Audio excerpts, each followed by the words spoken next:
میں معزز تھے مسلمان ہو کر اور تم خار ہوئے تاریک قرآن ہو کر۔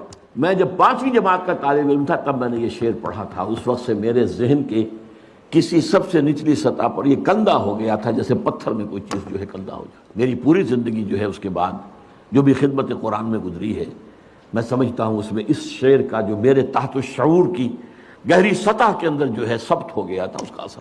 اس کو پھر فارسی میں جو کہا اقبال نے، خار از مہجوری قرآن شدی، شکوہ سنجے گردش دوران شدی، اے تو شبنم بر زمین افتندئی، در بغل داری کتاب زندئی۔ اے امت مسلمہ تو خار ہوئی ہے، وہی ضربت علیہم الذلۃ والمسکنہ، قرآن مجید کو چھوڑنے کی وجہ سے تو ذلیل و رسوا ہوئی ہے۔ خارج مہجور یہ قرآن شدی، اور گردش دوران کا شکوہ کرتے ہو خام خواہ، اور اب بھی تمہارے پاس کتاب زندہ موجود ہے۔ اے تو شبنم بر زمین افتندئی، اے وہ